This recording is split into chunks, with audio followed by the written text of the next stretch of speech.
If your mother-in-law makes you feel small, doesn't respect your boundaries, and often uses guilt to control you, you may have an overbearing mother-in-law. But I have never, ever seen a mom cross so many lines as Annette from season 1 of I Love a Mama's Boy on TLC. Let me show you 3 clips and what I mean. We're gonna make a decision now which one we're gonna take home with us. And then what do you want Grandma to get you? Nope, Grandma, this is only Taylor's toy for being on the potty. Next time you do a good job, Grandma can come back and get you something. No, Grandma gets to buy her something special. What do you want Grandma to get you? What would you do? You're in a public toy store. You're trying to instill a very big value for your child, and your overbearing mother-in-law completely disregarded you as the parent and started talking directly to your child, which is extremely damaging. So just think about that. Like when I saw that, I was like, oh my Lord. I mean, just completely on fire. But here is your red flag number 1. Your overbearing mother-in-law does not respect your parenting boundaries or your parenting rules at all. Today, Jason and I and his mom are going tuck shopping. I'm really nervous about Annette's opinion because they are very strong, and I'm afraid that she's gonna try to persuade Jason to get something that she likes and kind of go against me. It's not gonna match anything that we have going on in our Well, wedding, you're going to though. wear a white wedding dress. Yeah, and so then anything our will girls go are with gonna that. be beige. Yeah, but he's walking with me, and I could get a dress that matches that. This made me so sad, so sad. But as you can see, Annette, it is all about me. I'm not going to consider what the bride-to-be wants. It's what I want. It's me, me, me, self-centeredness. It kind of reminded me of like a freight train in the mountains after a fresh snow, like they can get feet, lots of snow, and they just kind of plow through that, clear it off the tracks.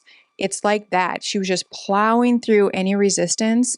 But the sad thing is the resistance is her future daughter-in-law, but she's not seeing that. It's only about making sure I get what I want.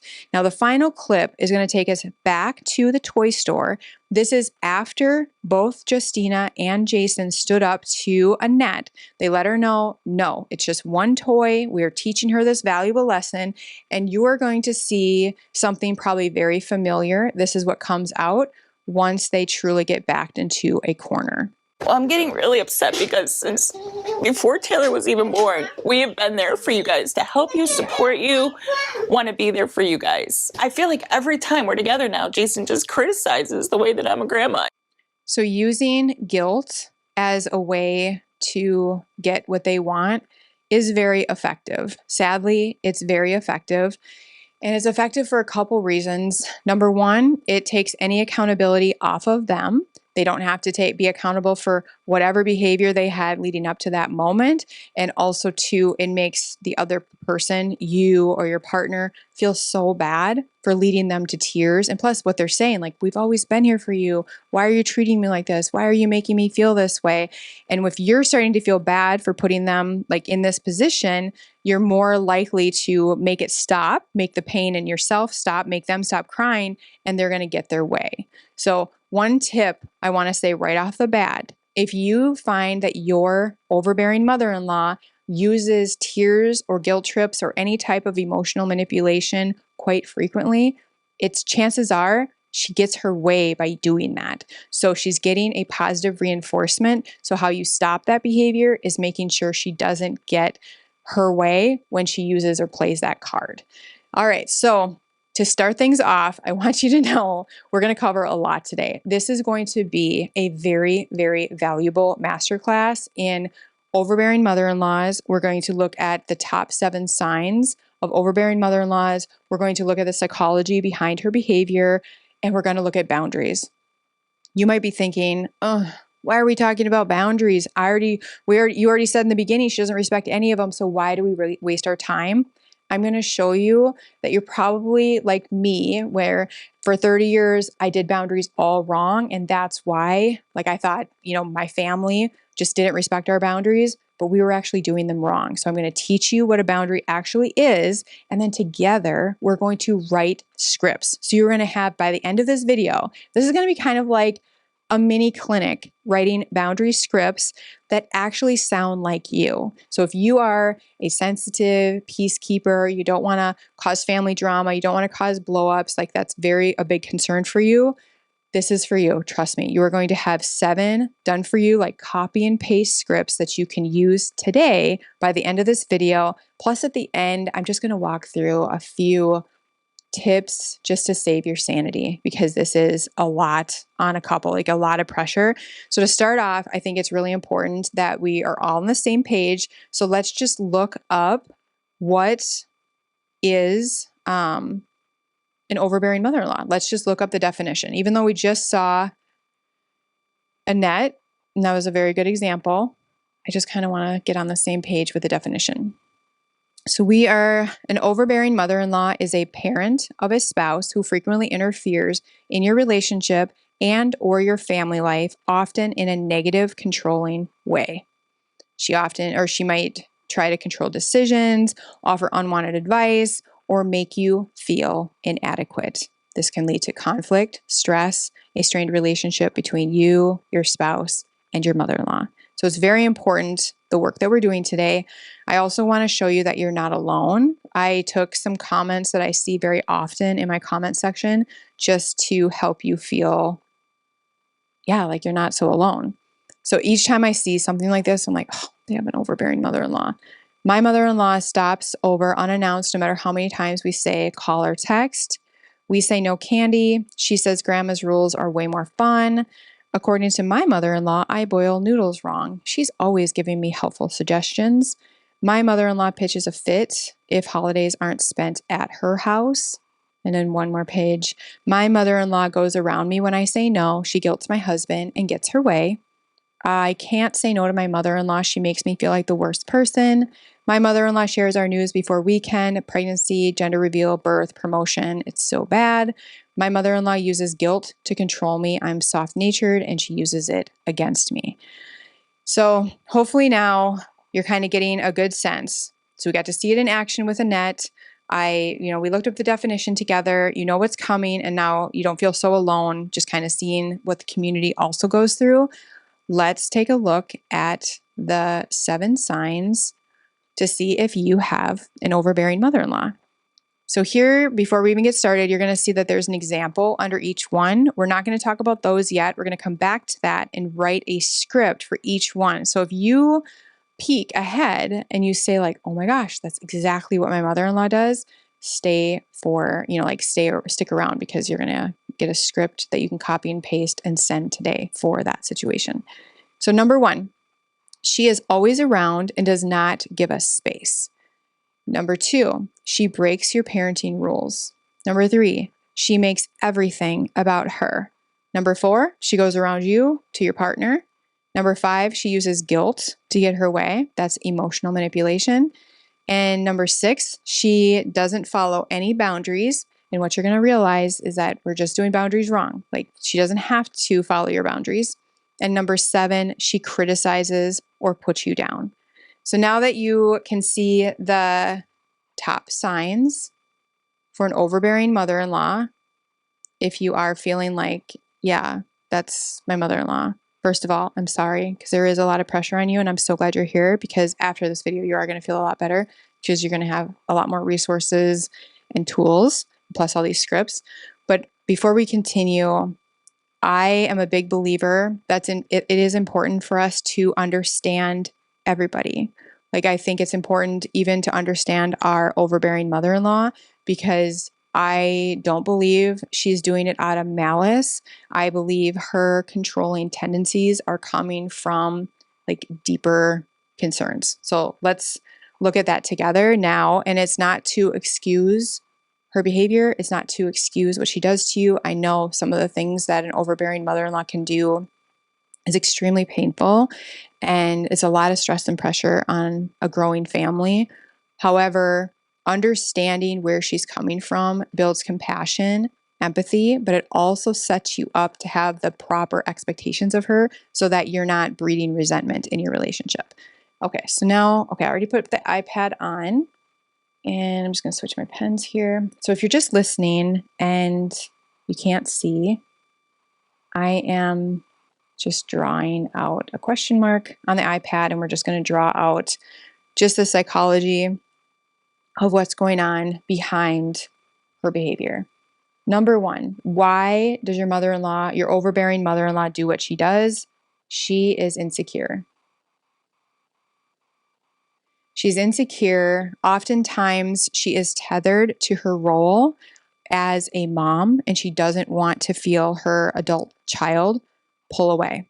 Like, her identity is mom, and she doesn't even know who she is if that is not her identity. So she's trying to hang on tighter, and that comes with a lot of intrusion, a lot of, just being overly involved, giving advice, all that stuff. And it's from a place of insecurity, not knowing who she is if she's not identifying as a parent, because she over-identified only as a mom. Another way you're going to see this come out is feeling threatened if you parent your children any differently than the way she did. Like, if you don't do exactly what she did, she feels threatened because she feels like, what if I did it wrong? And so you might feel some pushback there, some sarcastic, passive-aggressive comments, all that stuff. And it's basically because her identity as a parent is being threatened because you're doing it differently. Another reason why your overbearing mother-in-law does what she does is anxiety and fear.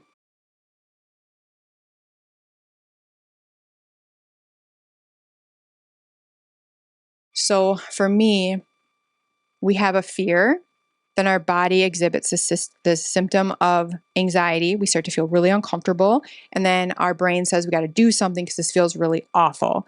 And for overbearing mother-in-law, they overly rely on the tool of control. So they are really feeling as if I don't have a lot of influence, I don't matter. Like, their fear might be not mattering or not becoming irrelevant. And so they have to have a lot of influence on you in order to quiet that fear. And that's where that's coming from. A next reason that, like, why your mother-in-law or overbearing mother-in-law behaves the way she does could be trauma. So this can be a trauma response. So let's say, sorry, I'm just going to pause this really quick if I can. Because, sorry guys, I'm just going to pause this really quick so I can get a drink. She may have grown up in a home with a lot of chaos, and the way that she manages her internal world, is by managing her external world through control. That might be her way of doing that. But this is the most common reason, psychologically, why your mother-in-law behaves the way she does. It is emotional immaturity. And this is where she, the vernacular is pointed inward. It's all about me.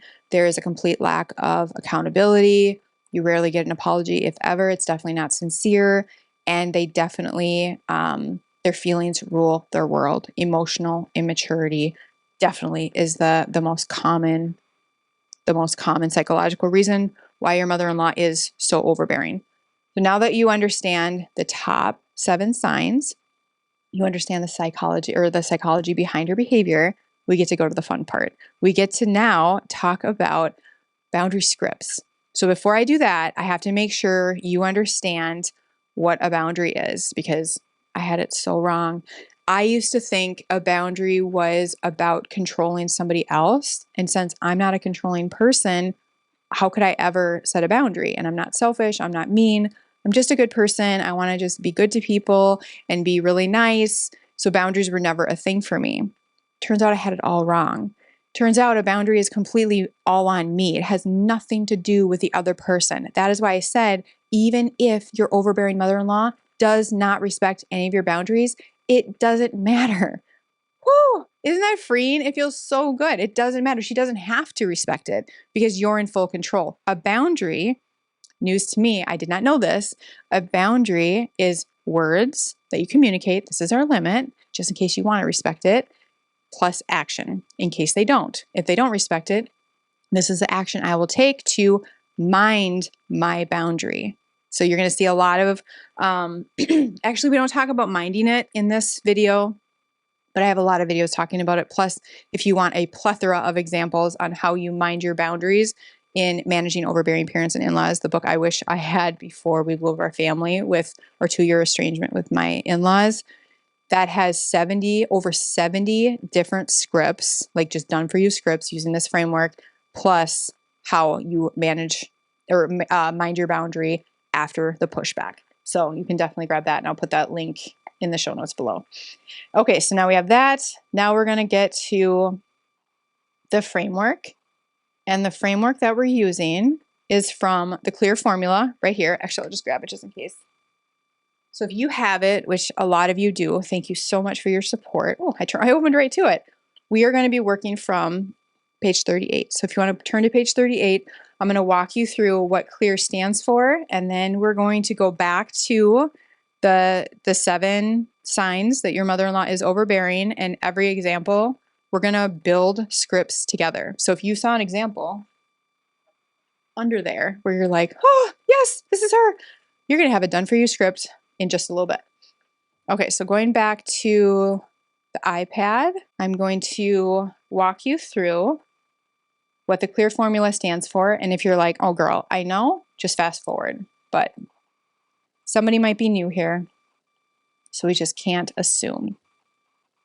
You're going to love this. You are going to love this. This is the only way, as a sensitive peacekeeper, I was able to speak my needs out loud to the most sensitive person I know. So I have a sensitive family member, and the only way I was able to do it was using this framework. And so I built this out of necessity. And what makes this the number 1 attachment-based boundary method is step 1 of the framework and step 3. Step 3 is actually like our KFC secret spice. And you're going to see that in a second. So, CLEAR. C stands for connect. What we know about emotionally immature family members, or just family members who are they very much take our boundaries as a personal attack. We know that they are insecure. We know that they fear not being good enough. They're so scared of being rejected. They're scared of being pushed away. They're scared of being abandoned, all that. So I start all of my scripts by making them feel very held, appreciated, loved, honored, all of that. And I do that very intentionally to try to bypass their defense system. And I've said this over and over. Their defense system is the best I've ever seen. It gets the job done. So whenever you can, sorry, I have such a scratchy throat today. Whenever you can bypass it, do, because it helps your message land when their defenses are not up. So connect first using attachment-based language. Next, we're going to have limit. And this is your self-imposed rule or limit, like for you. This is your self-imposed boundary. Here is our KFC secret spice. Explain. Explain what? Explain how this boundary benefits them. This is for 2 reasons. First, emotionally immature people, their vernacular is pointed inward, much like our teenagers. And how do you get a teenager to do something they don't want to do? You make it about them. Like, this is how it will benefit you. So that's why that's there. Also, it just continues to strengthen that attachment. I'm really thinking about you. Like, this is how it will help you. You're thought of. It makes them feel special. It makes them feel like they're loved and belonged. So that's what that is. So here is our script. Okay. Yeah, you can see that. After that, this is like the aftercare. So this is assure. Oh, that's weird. I don't know why they did that. And assure is just once they give you pushback, you assure them like, nope, it's not, you don't need to make an appointment. It just helps us be prepared for the visit so we can enjoy you more. Or, nope, it doesn't mean we don't love you. We actually love you a lot. We just want to be, ready for your visit, whatever. So you just assure them, nope, without going down the emotional immature trap by chasing them. It's just a quick assurance. And then the last step is, if needed, you repeat the boundary. That's it. So hopefully you're starting to feel better. Hopefully you're starting to say, okay, I think I can actually do this. Like, I think I will actually be able to, set a boundary. Now let's go and like workshop this. So now we're going to be entering, honestly, this is probably going to be one of the most valuable videos I make, because we're going to go step by step using the clear formula. And I'm literally going to write these scripts for you as if we're in like a private coaching session, and you just customize it however you see fit, like, so your own words. But I'm literally going to go through, I'm going to build every single thing out for you. So settle in, get a drink. This is definitely going to be extremely valuable. I'm just going to make sure we're recording again after I had to pause for that drink. Let me just make sure, because I would hate to be doing all this. Yes. Okay, we're recording. Sorry about that. All right. All right. So this first example, she always is around and does not give us space. She calls or texts many times a day and gets upset if we don't answer right away. All right.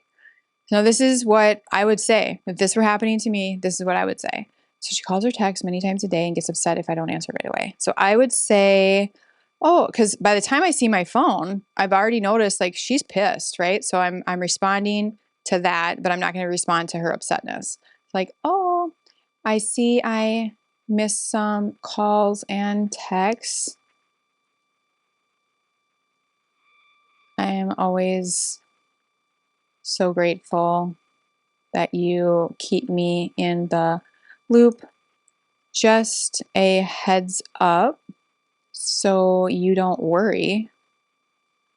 I respond to non-emergency messages after work.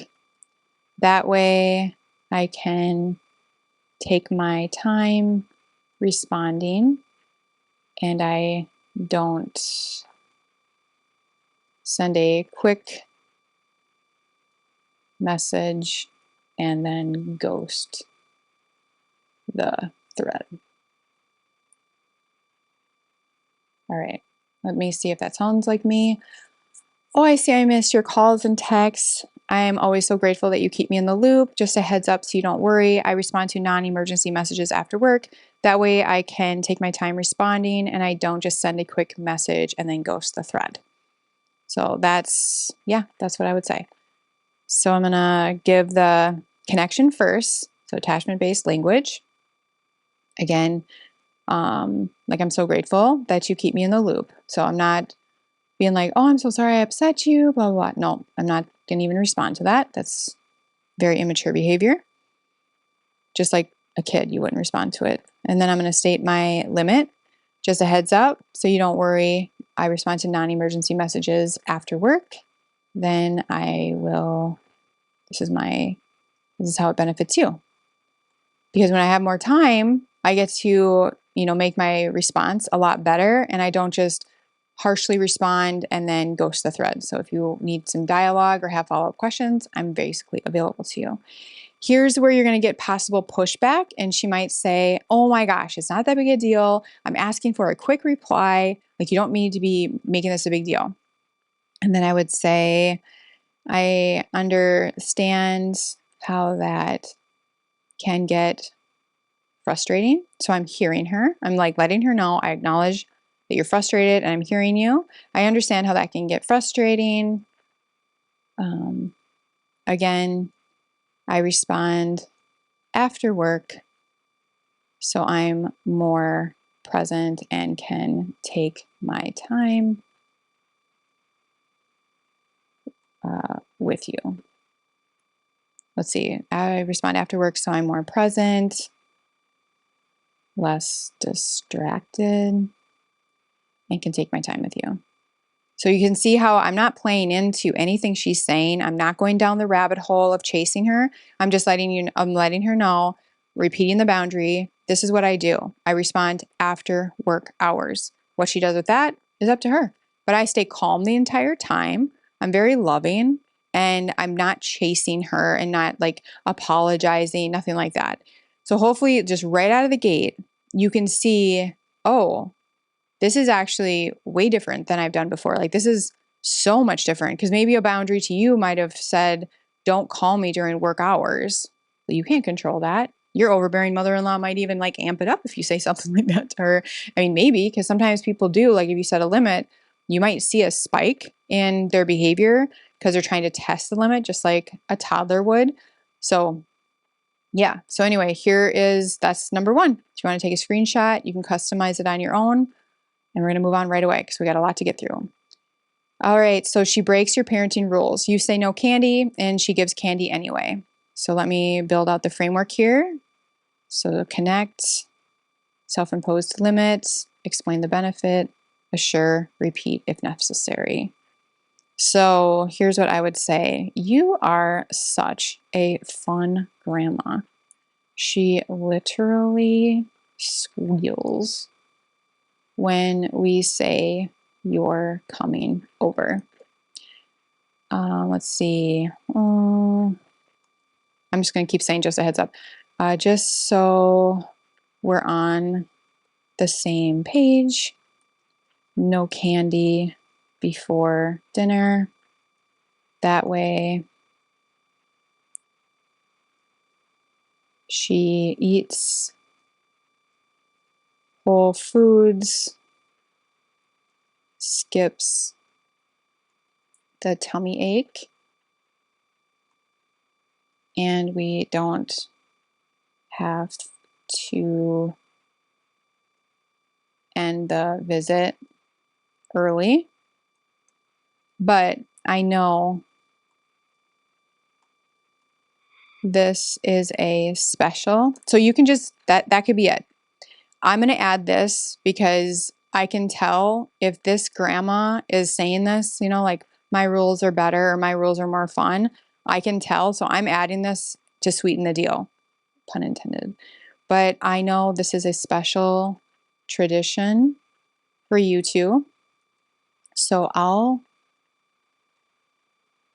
put away the dessert.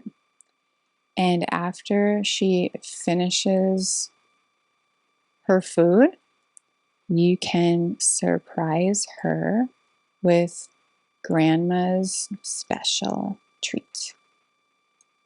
Okay. Doesn't this feel like I'm really holding this grandma? Like, truly, this grandma is just trying to be really fun, you know? And this feels good to me. This feels like something I could definitely do. And you have to remember, if you don't set boundaries because you feel like, oh my gosh, I'm going to hurt their feelings, just think about what you're doing to the relationship. Like, if you don't set boundaries, you're resenting her. And then every time your phone buzzes, you're just like, oh. And then that just impacts your relationship with your spouse. It impacts the relationship with her, with your kids, everything. So I really hope you see just how valuable it is to learn a framework that works for you. This is just one framework, and this is just the framework that works for me. So that we already got the connection piece. Now here's the limit. And I'm just doing this to really drive it home. This may be redundant. You might tell me in the comments. I'm sorry. I'm just trying to do this with you guys so you're very comfortable because this is really important. All right, so now we have that. And here is where she's going to give us pushback. This is where she's going to give a snarky comment like, oh, for gosh sakes, or for Pete's sakes, it's a Werther's original. I'm just kidding. It's like a little candy. Stop being such a baby about it. Or you're being so sensitive. It's not going to ruin her dinner and blah, blah, blah. And just say like, let's see. I know some of our rules seem silly, but this one is important. Maybe it's just this. And then I would say, repeat the boundary. So no candy until she's finished with dinner, but then you can have your magical moment with her. Just the two of you. See, I mean, how can this grandma be mad? I'm really making her feel seen and special and honored. I mean, she might find a way to still be mad, but I sure feel good about this. Like if a grandma's mad, even after I do all this, I don't feel bad. And just think about this. I know for me, I used to spend hours trying to think of like, how could I say this to not hurt their feelings? How could I say this so it lands? We're whipping this up in minutes, and that's how good you're going to get as well. Next one. Let me check the time. Like how I hope we're doing fine on time. Okay. Next one. She makes everything about her. All right. You share plans, and she says, well, what about me? Why can't I come? Right now, it is August 18th. We are getting closer to Halloween. So I kind of want to frame this because I have many parents around, like starting October. They're going to be DMing me and they're going to be like, oh my gosh, how can I get my overbearing mother-in-law to be okay with just allowing us to go trick-or-treating with our child alone? And what I say to that is when our kids are just starting out, it is a very short excursion. They tire out, they tuck her out very quickly. And for me personally, and you guys don't have to do this, I think it's nice to meet in the middle because it is a big deal for grandparents as well. They can definitely come on the next round, but this is truly what I would do. So, okay, so let's pretend it's a Halloween trick-or-treating. And I would say, I'm so grateful to you and how and what an involved grandma you are to our kids. Just thank you so much. We're gonna start out just the three of us, and then just the three of us for 30 minutes to an hour. And plan to be at your house so we can all go together at 6:30 or by 6:30. That way you can experience the magic rather than just looking at the photos. Yeah, that's what I would say. Okay, so we're going to start out with just the three of us. Okay, I think that's fine. Let me see. I'm so grateful to you and what an involved grandma you are to our kids. I didn't have to say that. You are. Just thank you so much. We're going to start out with the three of us for 30 minutes to an hour and plan to be at your house so we can all go out together by 6:30. That way you can experience the magic in real life rather than just looking at photos. Experience. Okay. I think that's good. Yeah. So let's do, oh, we forgot to do the C. So connect. Let's sure and repeat. Okay. So I'm so grateful. Thank you so much. Like you're the best. So really holding her. This is our limit. We're just going to do this as a family for a little bit and then we'll stop by. And then that way you can experience this with us and not just look at photos. Well, if I'm going to be able to come with anyway, why can't I just start out? Like, why is this such a big deal? Like, I want to just go right away. Like, I don't want to go so late. I understand you want to come with us right from the start. It's important we get this memory as a core. It's important we get this memory.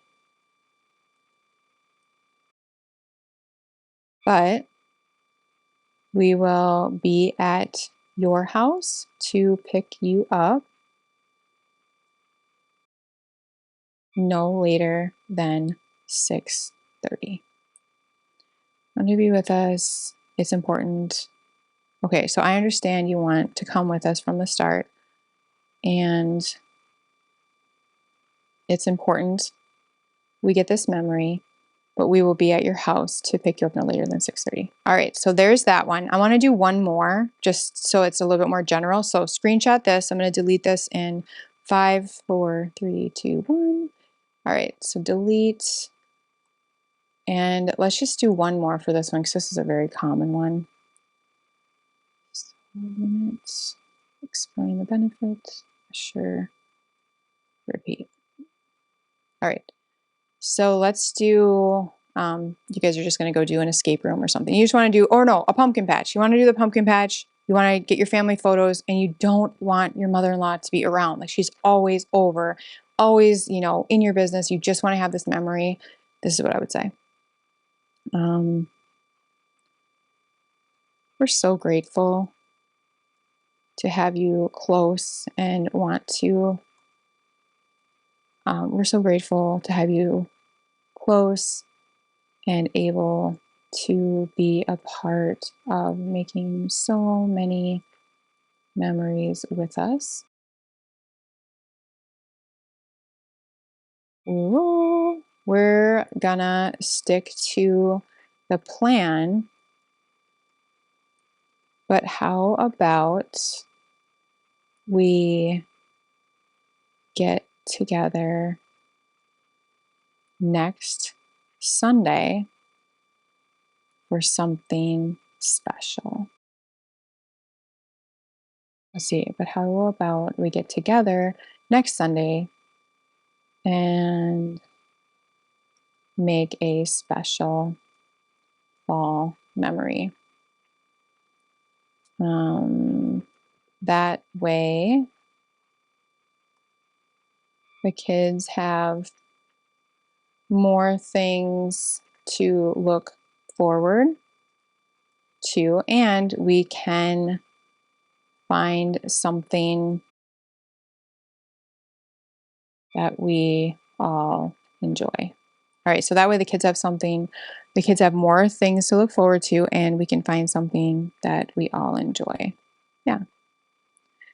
All right, so again, attachment-based start. We're so grateful to have you close and able to be a part of able to make so many memories with us, able to make so many memories with us. We're going to stick to the plan. That's our limit. And then this is explain. And I'm just making another plan because I'm making another plan with her because if she's always wanting to be involved, you know you're going to hang out with her anyway. So might as well just say like next Sunday, let's do a different, you know, fall memory and it's going to be great. And we're going to figure out something to do where we all enjoy it. So assure. Well, if we're going to do that, like, why can't I just come now? I get it. You want to be there. I get it. You want to be there, but it's, no, say, I get it. You want to be there. Again, let's plan for next Sunday. Should I call on Tuesday and we can map out a plan together? That's it. So, I mean, you know, like this isn't happening. You're not coming. We're going to have our own time and then we're going to have a time together next Sunday. So there you can screenshot that. And this is so you can still make family memories and special memories with your mother-in-law on a different day. Next, she goes around you to your partner. Now, this one is not about the mother-in-law at all. This is about making sure you and your husband know that we don't make plans, we don't say yes to our parents without talking and checking in with each other first. Now, you need to assume that if you have an overbearing mother-in-law, that your husband could, you know, get on the defense if you just straight out say, you know, what the heck? You know, why'd you do that? Like, you don't want to make him feel defensive. So I would go to my husband. I would say, babe, I am so thankful for all the help your mom gives us. Like, seriously? She's a blessing.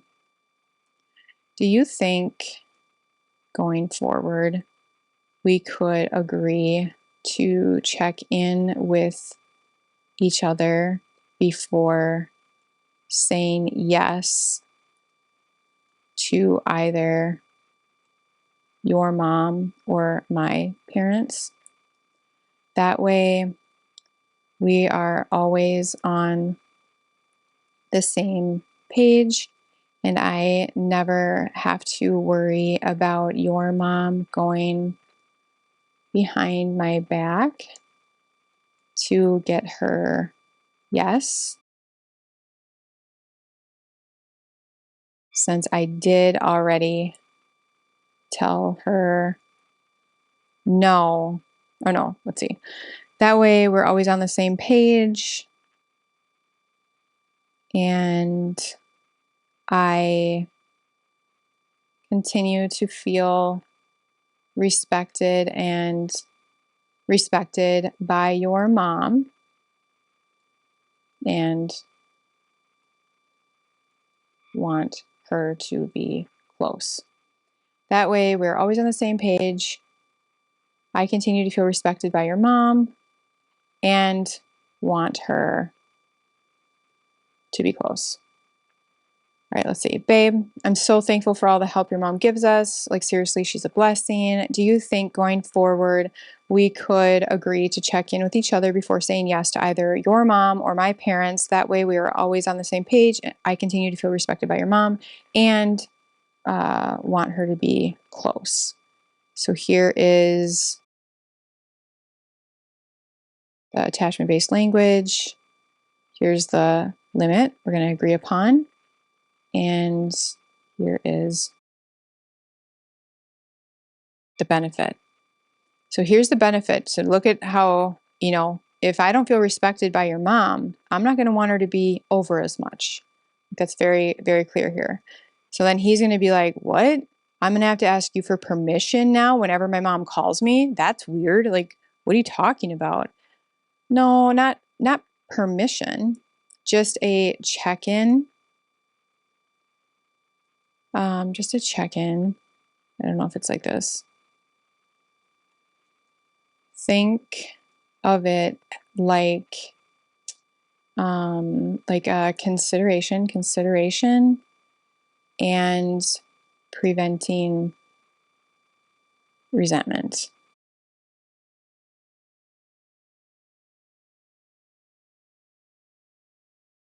Because, to be honest, I told your mom no this weekend, and then she called you to get her yes. That makes me obviously feel a certain way. And I don't want that. Don't want that. I love your mom. Again, can we agree to check in before committing to our parents? So hopefully that one's really helpful for you guys, because I do know that's a very common one where the overbearing mother-in-law will do anything and just kind of pretend like that you guys never had the chat, you didn't tell her what's up, and goes to her adult child. And that's terrible. So let me make sure this, okay, so no, not permission, just a check-in. Think of it like consideration and preventing resentment, because to be honest, I told your mom this weekend, I told your mom no to this weekend, and then she called you to get her yes. That makes me obviously feel a certain way, and I told her,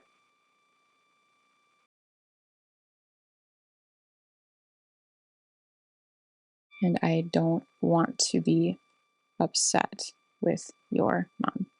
I love your mom. All right, so that's good. All right, next one. She uses guilt to get her way. I guess I will be all alone for Christmas. All right, so this is a very common go-to to use guilt, but only if it works. So remember, if they're constantly using guilt, it means it works. So stop making it work. Stop allowing it to work. You can stop allowing it to work by just redoing this script over and over to fit the situation that you're in. So I guess I'll just be alone this Christmas. This is what I would say. Your home is so welcoming and cozy during the holidays. You make it so special. This year, we'll be here on Christmas Eve to celebrate, and then Christmas. If you guys are wondering, I'm wearing nails, so that's why I'm such a ridiculous typer here. Christmas Day at my parents'.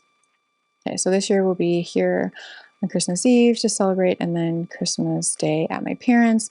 That way, both sets of grandparents get to make memories with us and don't feel left out.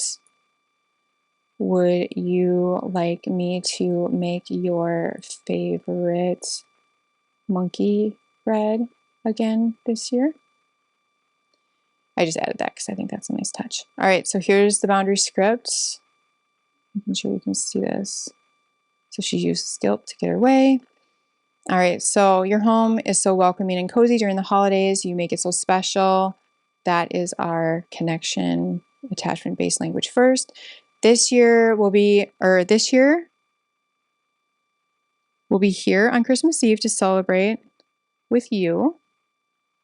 And then Christmas Day at my parents'. That's the limit. You're 100% in control there. That way, both sets of grandparents get to make memories with us and don't feel left out. And then my last little bit, would you like me to make your favorite monkey bread again this year? Which is so delicious. All right, so there we go. And then she's just like, oh my gosh, but we've always done it this way. How am I going to handle not having, my adult kid home on Christmas Day? Whatever she lays on. And then just say, I know this is very hard. I do get that. So you're acknowledging her. And then you're saying, so we can be here as early as 3 p.m. on Christmas Eve. So, monkey bread, yes or no? Doesn't that feel so good? It feels like you could just jump in your partner's family chat and answer it before him. It feels so good. I could totally say that. I love it. All right, we're almost there. So we're just going to finish these two up, and then we have just some tips to save your sanity that I think will be helpful. So I'm telling you, this is like a really valuable one. If you're still with me, hallelujah. Maybe even just tell me in the comments if you're still with me. All right, so she doesn't follow any boundaries. She always shows up unannounced. This is a very common one, very, very common one. And there's a lot of things going on behind this behavior, like why she keeps doing it, even though it's just a very unwelcome behavior.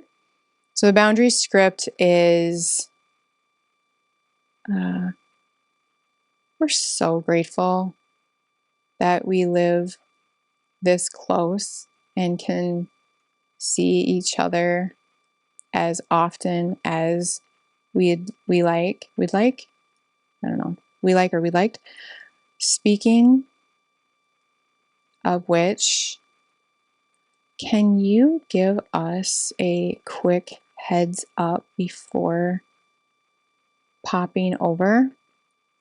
That way, or no, I'm going to say something else because I think this is important. So speaking of which, can you give us a quick heads up before popping over with the sports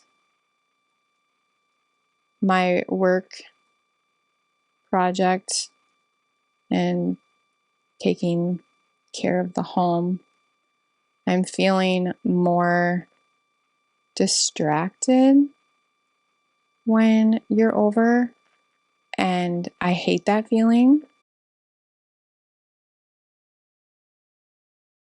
I want to, okay, I'm feeling more distracted when you're over, and I hate that feeling. If you give me a quick heads up, I can prep, I can prep and enjoy our visit more. So really you're saying, so we're so grateful. We're so grateful that we live this close and that we live so close. We are grateful. We'll just say this. We're so grateful that we live close and can see each other as often as we'd like. Speaking of which, can you give us a quick heads up before popping over with sports, my work project, and taking care of the home? I'm feeling more distracted when you're over, and I hate that feeling. If you give me a quick heads up, I can prep and we can enjoy the visit more. Okay, so we have just love that we can see each other all the time. Here's my self-imposed boundary. Here's how this will benefit you. We can just focus more on you if we have time to prepare. Assure, oh, so I need to have an appointment now to come over? Oh, I didn't think it was that big of a deal. I was just in the area. I'm more spontaneous. Like I didn't even realize, like, I just don't feel like you want me over here. We love having you over. That's not it at all. At all. I just hate feeling pulled in so many directions that I can't enjoy you.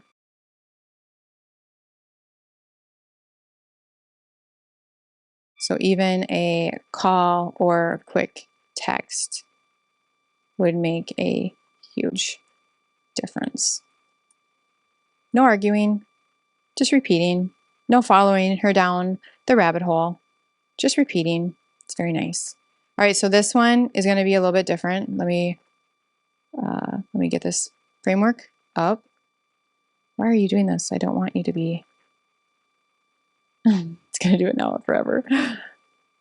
What's going on? Okay, sorry, the bold keeps coming on. All right. This one is a little bit different, you guys. Okay. When someone criticizes me, puts me down, is passive aggressive, it doesn't bother me.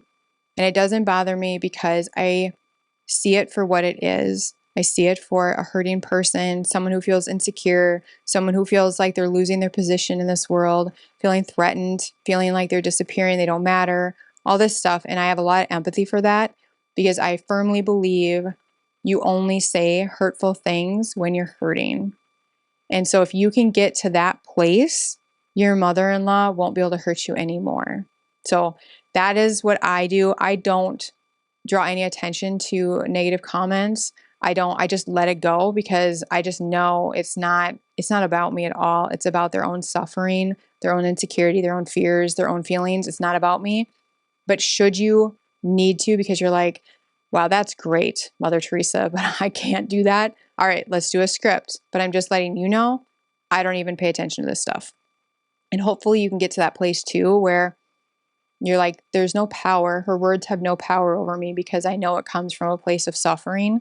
And I have a lot of empathy for that. So now let's go back to our final script, you guys. We are doing it.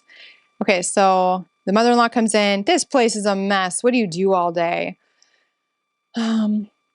Your home is always kept so I don't know how to say it. There we go. Thank God, spell check. Your home is always kept so pristine. I'm in awe of you. I know you are always trying to help and you don't realize that these types of comments hurt me, but I want to tell you that so I don't start pulling away, because I love having you here and around so much. Let me see if this makes sense, because I don't usually do this script. Your home is always kept so pristine. I'm in awe of you. I know you're always trying to help, and you don't realize that these types of comments hurt me, but I want to tell you so that I don't start pulling away, because I love having you here and around so much. So there is the consequence. And there is, like, if you don't stop doing this, I'm going to pull away and you're not going to be welcome in my home as often. That's the message we're trying to send this mother-in-law right now. So attachment first. And really, you might want to say, yeah, our house is lived in. I have 4 boys, all in sports. I work full time. My husband works full time. Like, I'm trying my best. Like, you might be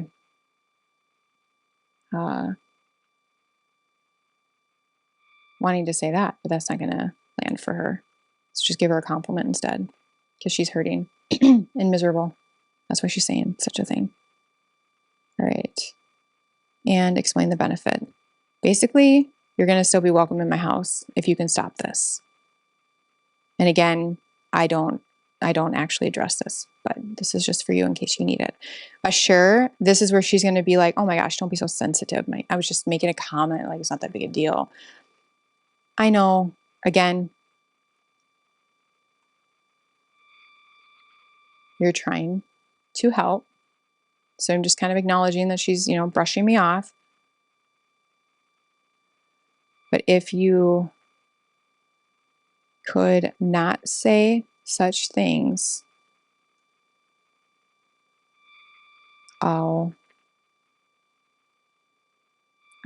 won't feel the need to pull away, which is not what your overbearing mother-in-law wants. She wants to be involved. She doesn't want you to pull away. So, but if you could not say such things, I won't feel the need to pull away. Yeah. So you're just repeating the boundary. Okay. So we got that part done. Now it's just going to be talking about the tips to save your sanity. And I think this is really, really important. I'm just going to minimize my screen a little bit so I can get a little bit more intimate with you and make sure I'm still recording. Oh my gosh, we're almost at an hour. That's crazy. I'm going to go really fast here, so I'm sorry. I've kept you for so long. This is seriously a masterclass. All right. If your mother-in-law is truly overbearing, my first tip I have for you, and I think this is just a good rule of thumb, I believe it is really important that you handle your family and your partner handles their family. I think we kind of all agree on that. I do write my scripts for the daughter-in-law because myself, I would want to feel empowered. Like, I can set a limit myself. I can talk directly to woman. I can set this limit. But a good rule of thumb is, your partner handles their family. You handle your family. Another thing I believe it is super important to save your sanity is to accept your mother-in-law for who she is and stop trying to change her for who you want her to be. I truly think that's important. We all have this idea of who we wanted to have as a mother-in-law, what that relationship would look like. We all have that. And I think acceptance is really important here, because when you don't accept a person for who they are, you have different expectations for them that they can't meet. Resentment breeds in. You're the only one who suffers. The relationship breaks down. It just creates more stress and pain for you. So what I suggest is grieving the loss of who you thought she would be, either to you, for your marriage, or for your children, and then accept her for who she is. And then obviously having boundaries, appropriate boundaries that you need to have such a person in your life. So acceptance, grieving, I think is a really big deal. I also think it's important as adult children that we fully accept that it is not our job to parent our parents. It's really important. So if your partner still feels like they have to be very sensitive and careful with their mom or dad because maybe they use the emotional manipulation a lot, they feel responsible for caring for their parent. I was emotionally tethered to my mom. I've shared this story in other videos. I was emotionally tethered to her. She never asked me to. She just over relied on me after my dad passed. And I was 26 years old. And it wasn't until, like I started my family. So I have 2 little kids, a new husband. And it wasn't until I started my grad program to become a therapist where I was in a room surrounded by therapists in training. And they all started reflecting back to me the unhealthy dynamic between my mom and I. And it wasn't until I had a neutral third party that would gain nothing from telling me the truth that I needed to see. That's when I finally started to realize, well, this isn't fair to my family. This isn't fair to my spouse. This isn't fair to me. This isn't fair to my mom. That's when I began to untether and truly partner up with my husband. And I'm so glad I did. So I'm actually going to do like a series on that whole thing. But for right now, if you feel like, yeah, my partner really struggles with that, I highly suggest couples therapy. You will save so much time. You will save your relationship if you get a neutral third party to give your spouse permission to untether. And I am so thankful to my cohort of therapists that helped me realize that I could let go. And I'm telling you, it gave my mom space to become her own person, and it's beautiful. And we now have a very healthy dynamic years later. I've been married we're going on 19 years this year, and we were married. She was very much in our lives every single day. And maybe 5 years in, 6 years in, 5-6 years, my husband, handled daily interference because I kept her very close. I thought it was my responsibility. So just a little hopeful nugget for you. Neutral third party, giving your partner that permission is very valuable. I want you to know, this is something I didn't know for a very long time, that it is okay to have limits. In fact, when you have limits, you give a better version of yourself to your family, to your work, but you also preserve the relationship with the person that you set limits with. I didn't have any limits with my mom, and it was starting to really hurt our relationship. I was getting resentful of all the reach outs throughout the day. And it wasn't until I started having limits that I really started to see how much I was protecting the relationship because I had those limits. So it is okay that we have limits, and it actually strengthens our relationship. We have to accept that it is okay. Everyone has limits. And if that isn't enough for you, I want this to be enough for you. I remember it was very early on in my private practice where I started to see a pattern, and this is anecdotal. So there's no studies for this, at least I don't know.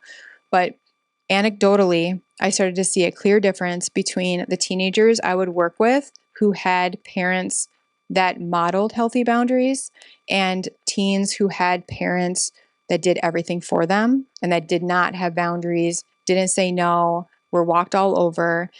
Those teens suffered greatly with peer pressure, mood disorders. They lacked critical thinking, problem solving, lots of struggles, big struggles here. Didn't know who they were. Did I say peer pressure, which we really worry as parents? But then the teens who had parents that modeled healthy boundaries, completely different story.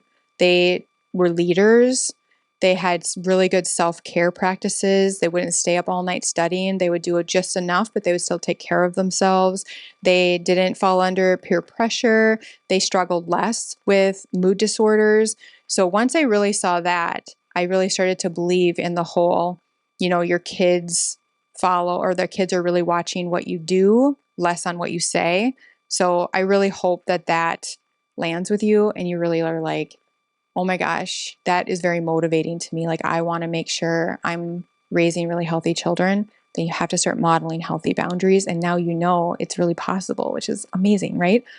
The last thing, if after all these boundaries that I just walked you through and all these scripts we just